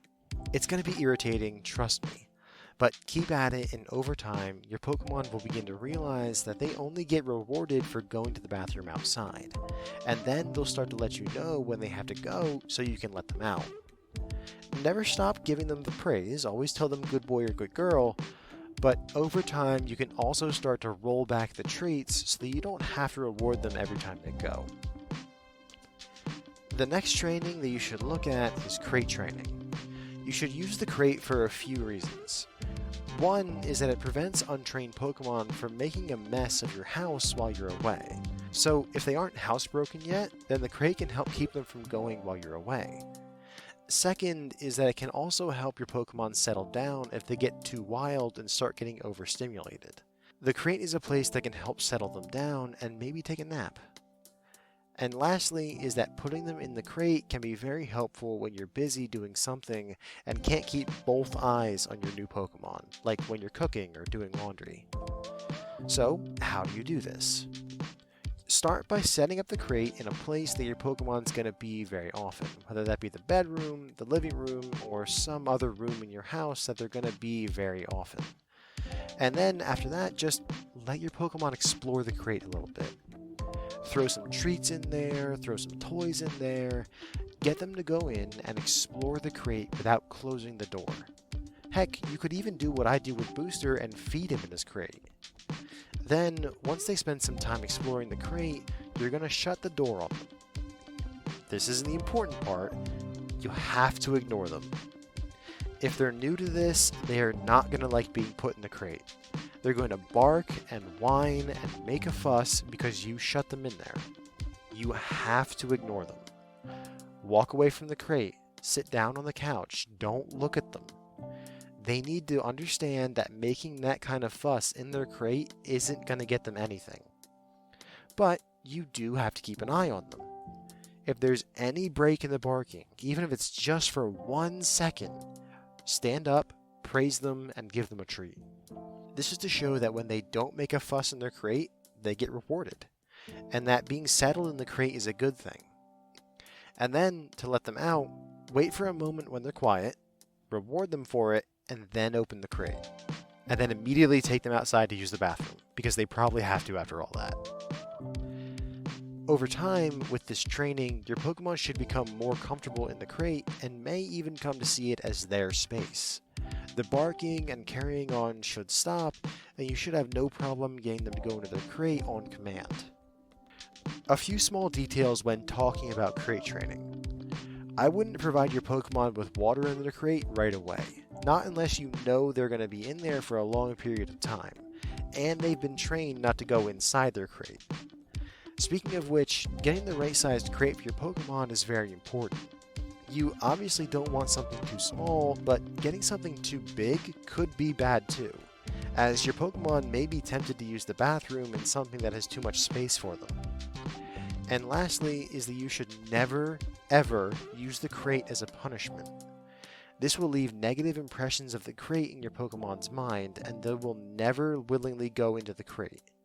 It just makes your life a lot harder when you have to chase your Pokemon down to get them to go into their crate because they think they're being punished. Now for the last and most important bit of training. Recall training is the ability to get your Pokemon to come to you with just one word during any situation. This is the most important one because it can really help you in emergencies. For example, if you need to get your Pokemon out of a dangerous battle or situation, then you can use a recall command to get them out of it. So the way we're going to start this is on leash. Be sure that you have your Pokemon's favorite treats ready. Wait for your Pokemon to get distracted by something other than yourself, and then call their name and say whatever command word you want to use. I personally use the word come for booster, but I've also heard people say here and approach. Just be sure to say it loud and clearly, whatever it is. Then start backpedaling away from your Pokemon. I know, this may seem counterintuitive, but this is another thing to help your Pokemon focus on you, and the backward movement is more likely to get them to come toward you. As soon as they start coming towards you, praise them with a good job, and give them the treat when they reach you. It's very simple, but again, this is the most important command that you can teach your Pokemon. When they start to reliably listen to your command, then I want you to get one of the flexi leashes. You know, one of the ones that stretch for like 30 feet or so. Allow your Pokemon to get farther away from you than they have been, and then try to call them back. Same thing, praise them as soon as they start moving toward you, and then give them the treat when they reach you. Right now, we're just testing the boundaries of how far they can be from you and still listen to the command. Once they reliably respond to the command on the flexi leash, then it's time to add in distractions. It could be other people, other Pokemon, food that's left out, things like that that can grab your Pokemon's attention and try and divert them from you when you give the command. You're still going to try and get them to come to you, and you want them to ignore the distractions. This can be kind of tricky, and depending on your Pokemon's personality, then they may never truly be able to ignore those distractions, but you have to try, as this is, again, one of the most important things you can learn. But something to keep in mind is that this command should always, always be accompanied by treats every single time you use it. That way, the Pokemon knows that if they respond to this command, they will be getting a reward. And a command that is always associated with food will have a lot more priority than any other command that you can give them.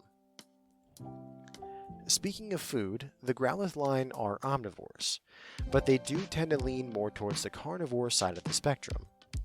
This means that with a natural diet, you'll be feeding them plenty of raw meat, mixed with a few veggies, berries, eggs, and organs. Yes, organs. Now, that last part might startle a few people, as we haven't used organs in a dish so far. But for canines specifically, the organs hold a lot of necessary nutrients and vitamins that they need, so we have to throw them in, specifically the liver, the spleen, and the kidneys. The best kind of meat and organs to get is poultry, so P-dove or Pidgey. The veggies and berries can really be anything that's in season at the time, but you should avoid giving your Growlithe onions or grappa berries, as they're not good for them. Now, the recipe that I use for booster is this: 16 pounds of ground poultry, 2¼ pound organ meat, 2¼ pound of veggies, a handful of bulk berries, and 4 Pidgey eggs, shell and all. I then vigorously mix it all together and freeze the whole thing. I then pull out however much I need to thaw out and serve it to Booster in that day. You could do the exact same with your Growlithe or Arcanine, just of course in different amounts than I feed Booster. Based on the weight and fire typing, Growlithe would get about 2¼ pounds of food a day, divided between a morning and nighttime meal. Not too bad, as the batch that I just described should last you about 8 or 9 days. The crazy part comes with Arcanine. Remember, the average Arcanine weighs around 340 pounds. That's a lot of Pokemon, especially to have a Fire-type Pokemon. This means that they are going to be eating near 16 pounds of food a day between their 2 meals. That's insane. That means that one batch of the recipe that I just described will last you about a day. You better be ready to spend some serious time and money on just the food for that massive dog. Now that we've covered the major things about care, I'm just going to rattle off a few minor things that you'll have to do for these Pokemon. Exercise is a must, so daily walks will have to be a thing. Just be sure to train Growlithe well on a leash, otherwise you may end up with an Arcanine that'll drag you down the street. And Arcanine are very, very fast, and so no one wants to be dragged behind them because you will be torn to shreds. As well, grooming is going to be a major thing with these Pokemon. These Pokemon have big tufts of long fur and things can get caught in it or it can get matted really easily. Brushing that every day will help take care of that, and also act as another bonding exercise for you and your Pokemon. Looking at the food and water bowls, you're going to want to get ceramic ones. With the heat that these Pokemon can give off, plastic will melt and metal will simply conduct the heat and cook the food and water. And lastly, just be sure to spend some time with them, whether that be just hanging out with them, playing with them, exercising with them, whatever. The Growlithe line and canine Pokemon in general just bond with people so deeply. Be sure to spend some time with them and show them that you care for them just as much as they care for you. Cost. Funny enough, the enclosure might just be the cheapest part of caring for these Pokemon. For Growlithe, keeping it in the house really brings down the price to the low category, since you're really only buying small things here and there. Arcanine might jump you up to the high category with its outside building, but it really shouldn't be too much compared to some of the other enclosures we've talked about. The Pokemon itself as well is going to be fairly cheap. Getting a Growlithe from a breeder shouldn't cost you more than the moderate category, unless you're looking for a really prestigious breed that has a lot of contest winners and stuff like that in it. Arcanine is going to bump you up to the high category due to the price of the Firestone, but that's just the reality of stone evolutions. The food though, that's going to be a lot. Growlithe is in the high category due to the amount of meat that you have to buy per month. Not great, but still not the worst that we've seen. I can't say the same for Arcanine. Just the sheer amount that it's going to eat daily means that you're going to be looking deep in the very high category. And again, it's all because of the meat that it eats. If these guys were vegetarians, I mean, the cost still wouldn't be great, but it's nowhere near where it is now. And as I always say, this is the reality of a lot of fully evolved Pokemon. They're hard to care for. Conclusion. I love canine Pokemon. When I went to Rebecca's Fire-type Sanctuary and saw a booster there, I immediately fell in love. And a lot of people feel the same way, and it's for good reason. As you just heard, the Growlithe line are very friendly, loyal, and make great, caring, easy-to-keep pets. Despite being a fire type, I couldn't recommend this line more for families and really for anyone. That's not to say they don't have their downsides. Arcanine is massive and takes a lot to care for, and the whole line can get rather defensive towards those they don't know, But as long as you stick with the training and only evolve them if you're sure you can take care of them, then this could easily be the perfect Pokemon partners for you or really anyone. Thank you all for tuning in, and please join us again next time when we cover the water tadpole Pokemon Poliwag and its evolutions Poliwhirl, Poliwrath, and Politoed. Have a wonderful night, everyone.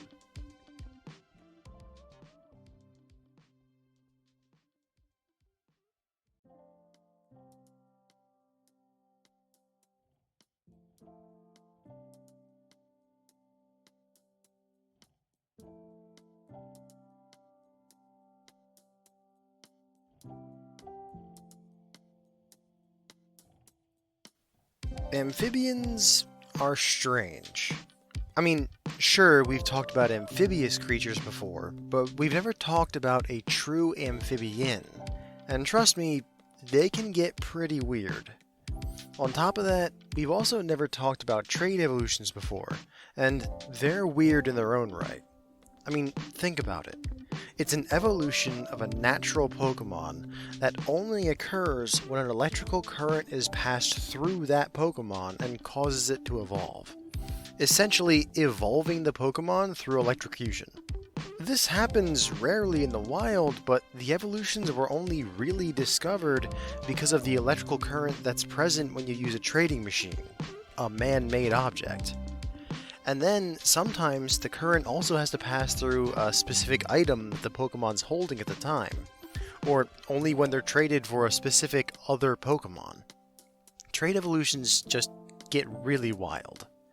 And the fact that today's guide is both an amphibian and has a trait evolution in it promises to make this a rather interesting guide.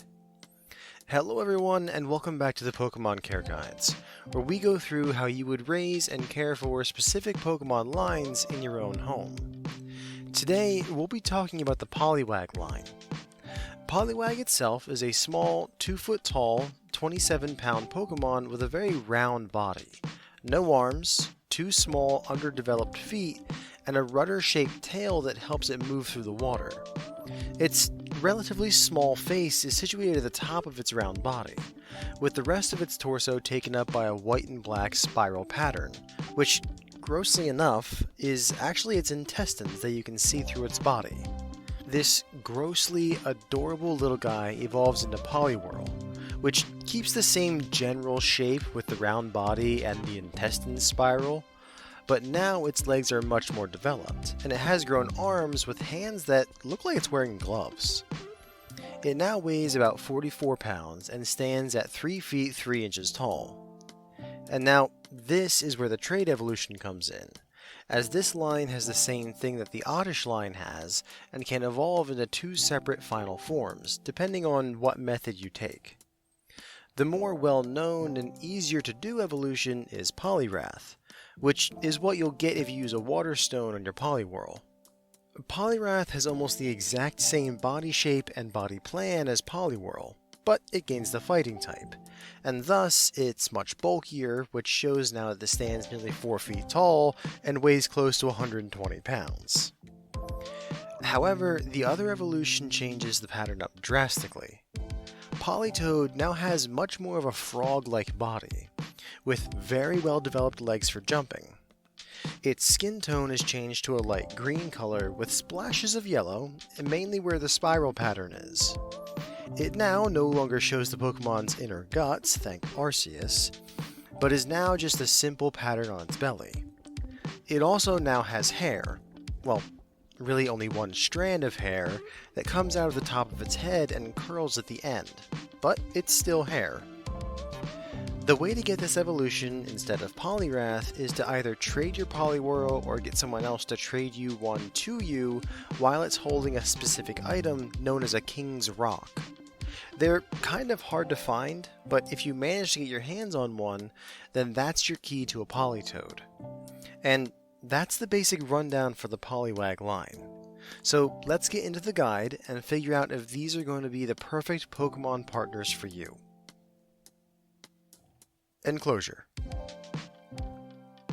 Clearly, we're going to need water for these Pokemon.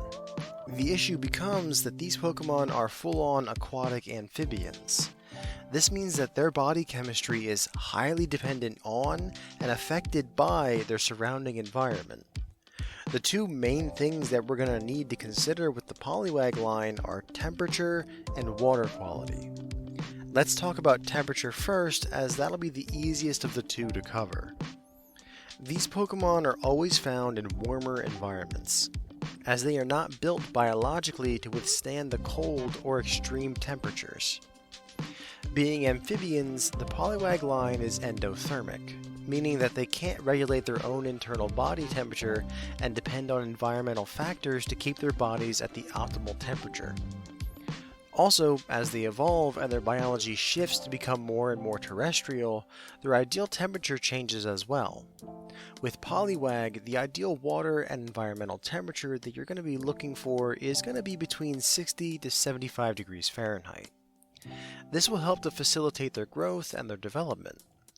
When they evolve and thus begin spending more time on land, then they prefer a temperature that ranges from 75 to 85 degrees. As I'm sure you can tell, these are temperatures that are very high and very specific, meaning that in a lot of places around the world, you won't be able to keep this Pokemon in any old pond in your yard. And before you start writing comments saying that Kanto gets plenty of cold in the winter, remember that these guides are about the best and optimal way to keep your Pokemon. Yes, the Pokemon in this line can make it through hard winter months by going into hibernation. It should also be noted that this is very dangerous for these Pokemon, and plenty of individuals of this species don't make it through the winter. So let's not consider allowing your Pokemon to try and make it through the hard climates, yeah? Meaning that, once again, I'm going to recommend building a fully enclosed enclosure for your Pokemon. But we'll get to that in a minute. First, let's get into that other stipulation that I was talking about, water quality. See, the reason that the water quality affects these Pokemon so much is the fact that their skin is much more porous than most other Pokemon. This means that while water can get through, any chemicals, minerals, or diseases that are present in the water can get through just as well. Meaning that you'll have to be very careful about what water you use to fill their pond. One thing to look out for is the normal chemicals that are in tap water, like the trace amounts of chlorine and fluoride. While harmless to us and most other Pokemon, to amphibians, even the smallest amount of these chemicals can lead to health problems. But that's not to say that you can use distilled water either. Distilled water has had all things pulled out of it. So while it doesn't have any chemical compounds in it, it also is lacking most of the natural minerals and salts that normal water picks up from the ground and rocks. Amphibians rely on that stuff being in the water so they can absorb them through their skin. So just putting in water that's been purged of everything would be terrible for their health. But also keep in mind that having too much of these natural minerals could also make the water too toxic for them. It's a very delicate balancing act, just like the pH of the water. For those of you that haven't taken chemistry in a long time, the pH of a liquid measures how acidic the water is. The lower the number, the higher the acidity is present in the water. But you also don't want the pH to get too high, as that means the water is becoming too basic, the opposite of acidic. Really, what you're looking for when you test for pH is something right in the middle, between a 6.5 and an 8. Really, you want to keep it as close to 7 as possible, as that's right in the middle of the pH scale, and it's the optimum spot for the water, but really, anywhere in that range they can handle. But that's still not everything about the water. You also have to make sure that the water stays well aerated. Since most amphibians at least partially draw their oxygen from the water, that means that there needs to be a sufficient supply of oxygen in the water. Thankfully, this is an easy fix. You just have to add in one of those bubble machines that people tend to get for their fish tanks or ponds. But it's just one more thing that you'll need to keep track of to make sure that the water in the enclosure does not end up becoming a hazard to the Pokemon. And so, with all of that stuff kept in mind, let's get into the actual construction of the enclosure and how it's going to be laid out. To start, this is going to be another enclosed enclosure, just like Paris and Venonat. The reason being for that is manifold. There's the temperature, humidity, and air quality that you have to consider. For example, amphibians function best when they're in a warmer environment. For the juvenile stage like Poliwag, they need it slightly less warm, keeping it around 65 to 75 degrees Fahrenheit. Then, once they evolve into one of their later stages, you'll have to crank the temperature up to between 75 to 85 degrees Fahrenheit. In all, that's a really warm enclosure, hence why we're going to be building a full-on building for these Pokemon. Most regions, excluding Alola, don't stay that warm all year round. And as we've already covered, keeping these Pokemon outside for the winter could be very dangerous for their health. And so, since the winter is such a dangerous thing for these Pokemon to experience, we're going to be building a place where they don't have to worry about it at all. As well, a building will keep the humidity inside much better than just hoping that the outside conditions are just right.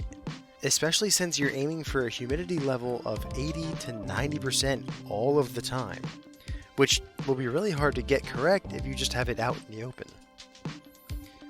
The dimensions of the building that we're going to be looking at are going to be 25 by 25 feet and 10 feet tall. Really, almost a cube. The sides can be whatever you want them to be, whether that be glass, PVC, or Pokemon-safe plastic. Just be aware that whatever it is going to be getting very wet thanks to the humidity. Also, if you don't get a semi-clear substance like the glass or the plastic, you'll need to hang some UVB lights from the ceiling, as they do need that light for a few needed biological functions. On one wall, you're going to install a door that you can enter the enclosure from, one that's decently sealed, so that it keeps the heat and the humidity in. You'll also need to install the heating system, one that can handle the water that's going to be in the air and can be sure to run all the time at such a high temperature. Really, I would suggest getting one of those central heating systems installed, as they seem to be the best for this kind of situation. And now for the water, the main part of the enclosure. Half of this enclosure's floor is going to be taken up by the pond, but you don't really want to just dig into the ground and fill the hole with water, as that can lead to structural issues with the building, and could lead to the water becoming very filthy. So instead, what we're going to do is build something that's almost like a pool. You'll dig down to excavate the area where the pond will be, which should be along the wall opposite the door. And then you'll pour down a layer of water-resistant concrete and then cover that with a waterproof tarp that you'll then anchor so it doesn't slip around. This will prevent any of the concrete dust from making its way into the water, and it will also prevent the water from eroding the concrete over time. The shape of the pool should follow the far wall, being square on 3 sides, with the final side, the side that's coming towards the door, slowly sloping upward, growing shallower and shallower as it goes. This provides your Pokemon an easy way to get in and out of the water, which is especially good for Poliwag and Poliwhirl, as they're a lot less practiced with their legs. The deeper end, the end that'll be along the back of the wall, should reach a depth between 10 to 15 feet. Deep enough for the Pokemon to swim around freely without being too deep.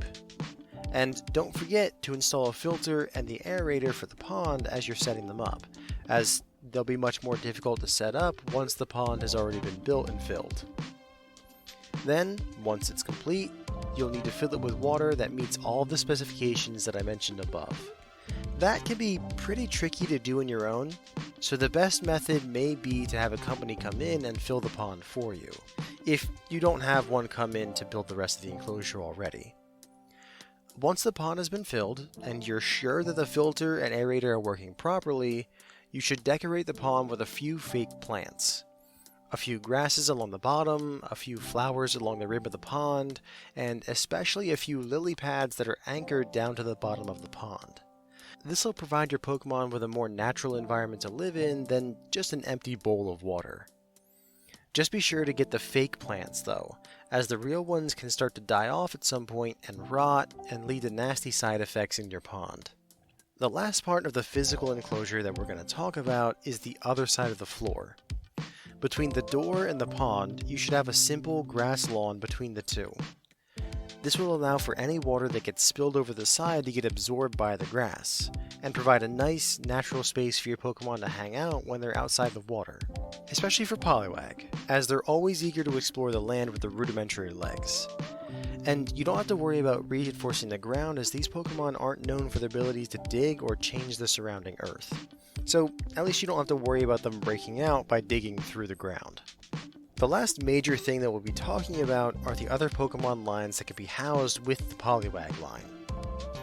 Other Poliwag line Pokemon are a perfect fit for them. They get along very well with each other, and Politoed are even known to hang out with each other on the water's edge. Aside from that, you're going to be looking for water-type Pokemon that are generally well-tempered and won't consider the smaller Pokemon of this line as prey. So things like the Slowpoke line, the Marill line, and the Wooper line, just to name a few. Though, I would avoid Pokemon like the Totodile line and the Buizel line, as they may make prey out of your Poliwag or your Poliwhirl. Fire and electric types might also be a bad idea, as they don't really get along well with the water typing of this line, though for different reasons of each.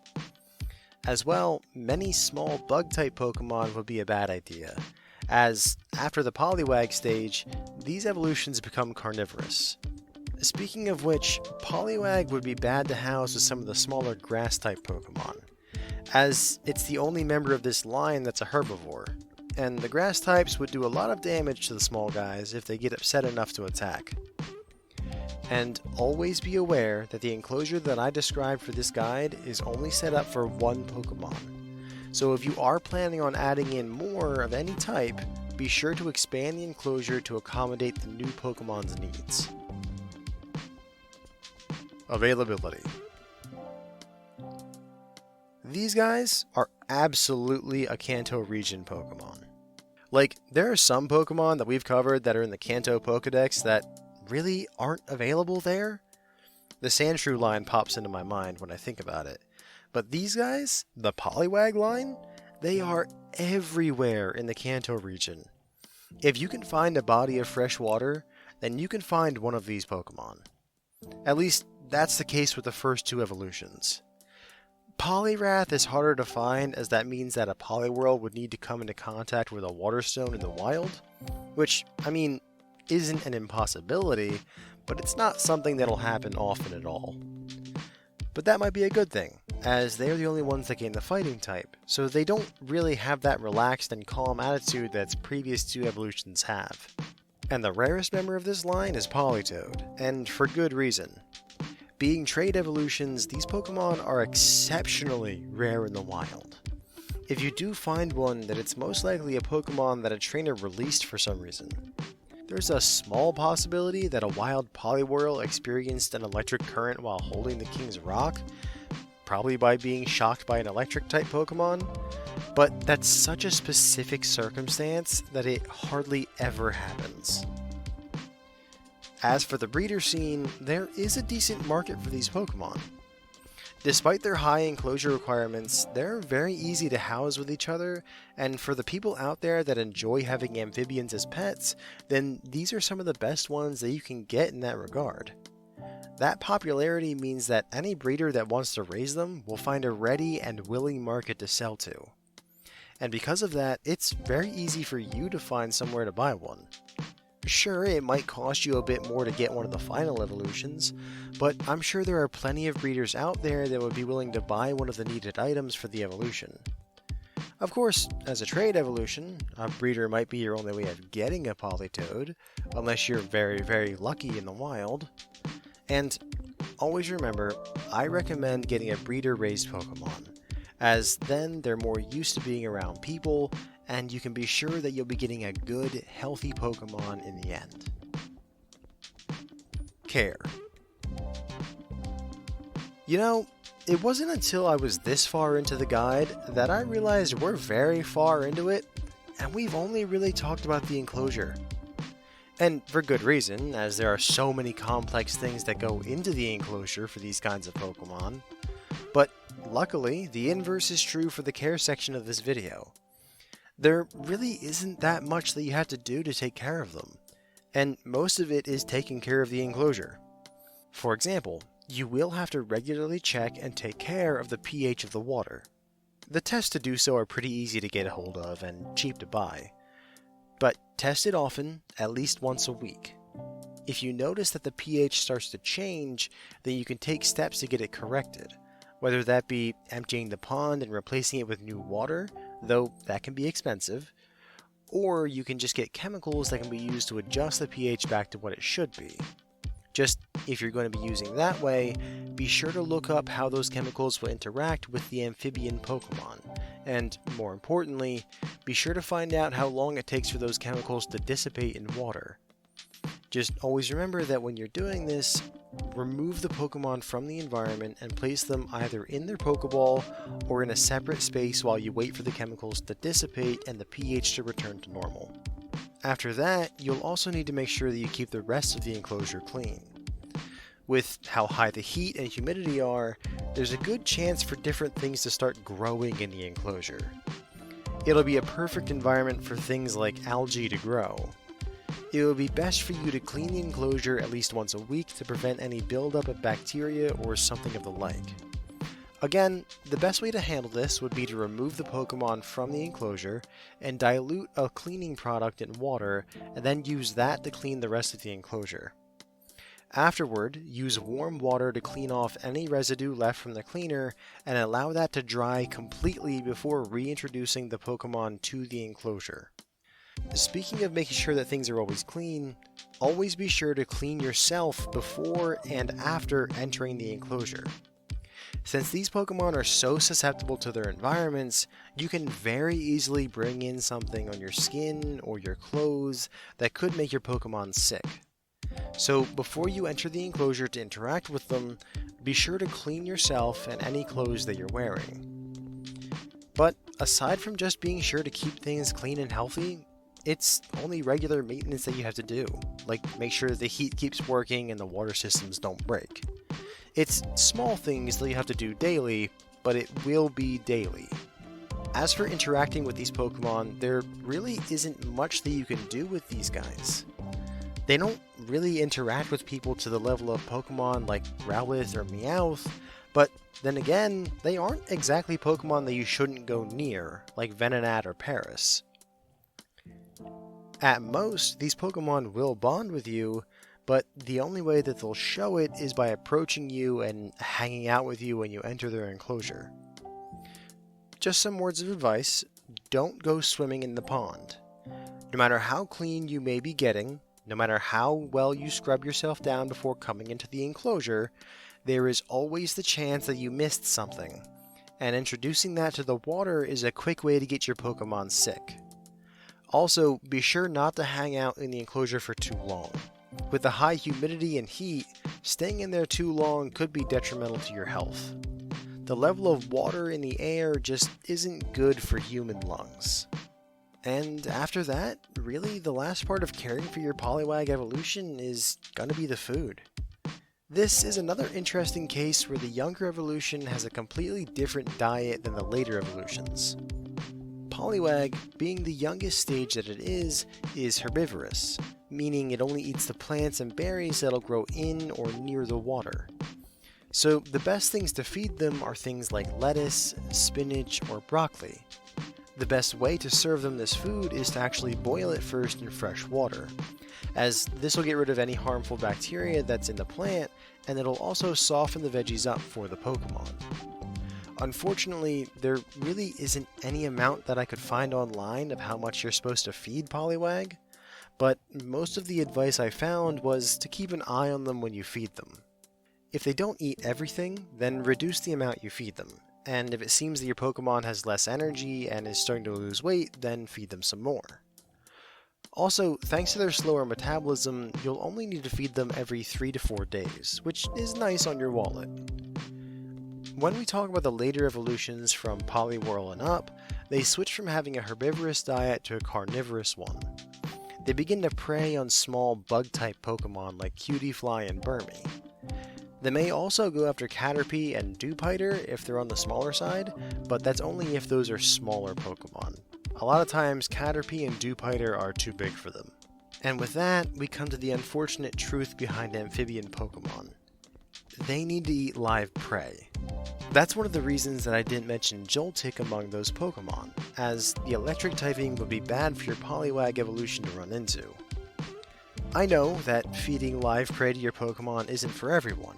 It's a tough thing to do, but amphibians need their prey to be alive and moving. This is, once again, thanks to their biology, as amphibians are attracted to moving prey. If you just give them some bug meat, then they'll ignore it and not even think of it as food. So, if that ends up being a deal breaker, then I totally get it. Live feeding isn't for everyone. But for those of you that are okay with doing it, then you'll be feeding your Poliwhirl and Politoed 2 to 3 times a week, and your Poliwrath between 4 to 5 times a week, as it is bigger, and thanks to its fighting type, does tend to move around more and burn more energy. Again, there's no real information on how much you're supposed to feed these Pokemon per feeding, so once again, you'll need to eyeball whether your Pokemon needs more or less food per feeding. Now, I wanted to expand on something that I just mentioned, and that would be Poliwrath. It's the only member of this line that ends up getting a secondary typing as it evolves. After evolving, it gains the fighting type, and its body becomes made primarily of thick, dense muscle. It also takes on a more active attitude, exercising and swimming around a lot more. This exercise is very important to this Pokemon as it's good for their healthy development. But that also means that you're going to have to make sure that they get plenty of exercise. Their enclosure is big enough for them to get some mild exercise in, but that means that at least 3 to 4 times a week, you will have to take it out of its enclosure and take it somewhere where it can get a good workout in. It could be a nearby lake where it can swim around, or a nearby Pokemon gym, just so long as you provide them with a space that they can get a good workout in of at least 2 hours long. It may not seem like much, but it's something that will have major health benefits for the Pokemon. Cost. The enclosure is going to be your biggest expense here. As ever, when we're talking about erecting a full-on building to house your Pokemon, it won't come cheap. Add in the expense of needing to put in the pool for the water typing of this line, and you're sitting squarely in the very high category. It might not be as much as the pools of the other water-type Pokemon, like Golduck or Blastoise, but the maintenance on it is going to be way more than with those enclosures, leading to a higher monthly cost as well. The food, though, won't be too bad. Sure, the fact that you need the food live will make the price jump up a bit, but they are small bug-type Pokemon. It's not like they're rare or hard to get a hold of. Add in the fact that Poliwag and its evolutions don't eat every day, and you're looking at something in the moderate category per month. Now, depending on what evolution you're planning on getting, they could cost you anywhere between the moderate to the very high categories. Poliwag and Poliwhirl are the ones at the moderate end of the spectrum, and that price is mostly because of the specialized needs in the enclosure.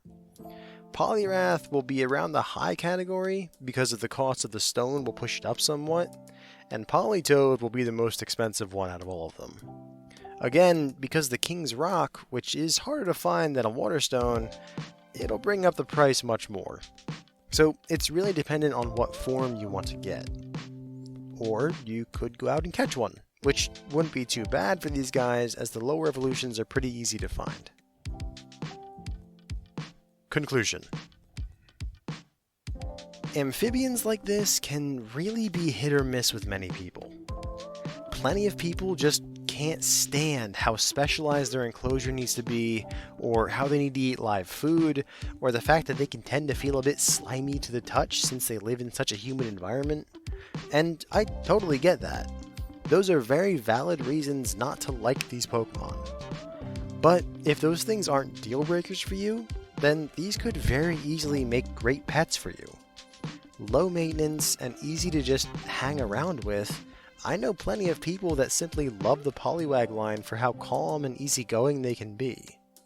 In the end, I would say that these are not Pokemon for beginners who are looking for their first or second Pokemon, but you don't need to be an expert to raise them either. It's a very good intermediate Pokemon line that could very well end up becoming the perfect Pokemon partners for you. Thank you all for listening, and please join us again next time when we go over the super smart Psychic-type Pokemon Abra and its evolutions Kadabra and Alakazam. Have a wonderful night, everyone.